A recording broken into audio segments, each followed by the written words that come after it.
wouldn't want to give you the impression that Glasford is an organisation solely focused on this region. We are international in every way. And if we move on to the slide, we are a truly international organisation. We have something like 30 partners or offices all over the world in all 5 continents. And that gives us global coverage and global vision. That means we can bring the big picture vision to our services that we offer our clients. We can help them to join the dots, or we can bring a global perspective.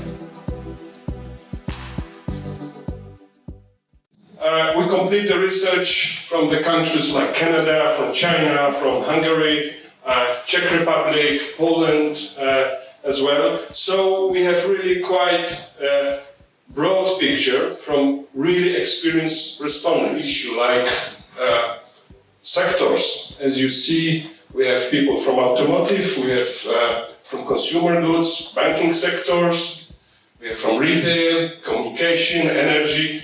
And this is really unexpectedly for us that we have such a representative of the company's position. 50% was HR and 30% was from the managing directors and board. Let's take a look at the learnings from the tough experience and beginning from learnings for the company as they were given by our respondents. Never start a business in a remote location if the business is not large enough to pay for a good expat manager. People who spend time as expats and go back to their original hubs had a lot of value communicating and maintaining relations with the place where they were expats. And the next group, learnings for the recruiter. Comments were like we see here. Finding quickly reliable people within hours in the organization. It is possible, as I understand. Spend more time on the selection and make clear the circumstances to choose and to negotiate.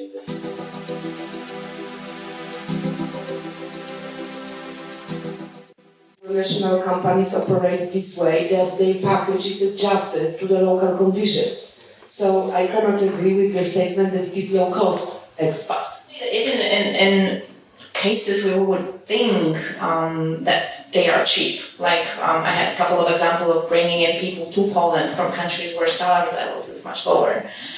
Then there's this funny element that comes into place. For example, the tax system. And suddenly you find out that, okay, they are earning less in Romania, but they have much favorable taxation system. If you want to bring them to Poland, suddenly the package isn't attractive anymore and this goes higher. So I'm noting as well. First of all, I think what we have seen, 68% said the cost is the first criterion to choose the expats from the CA countries. That's a fact.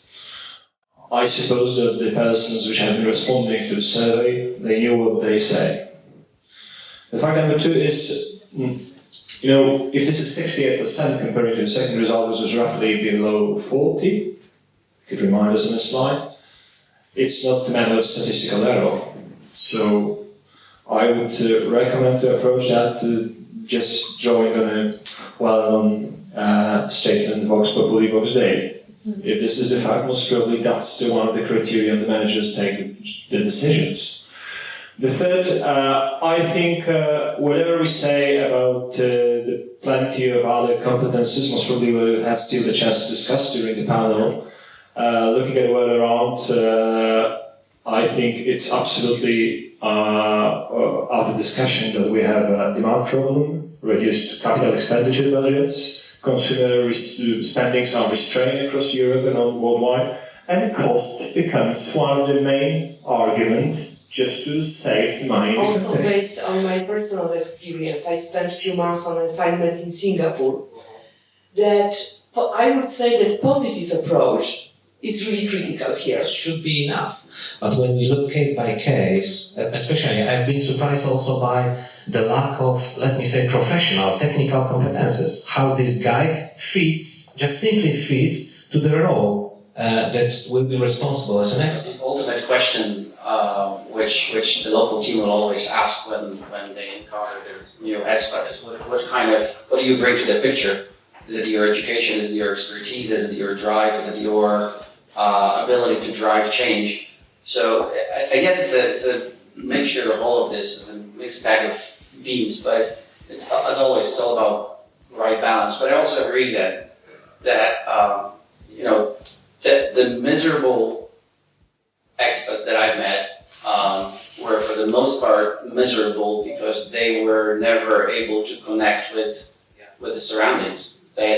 Being a language, being a culture, being religion, being a work ethics, being all of it together. I can say that they are, and referring to the slide, that the most of expats come from the internal moves, not necessarily promotions, but people move between the countries.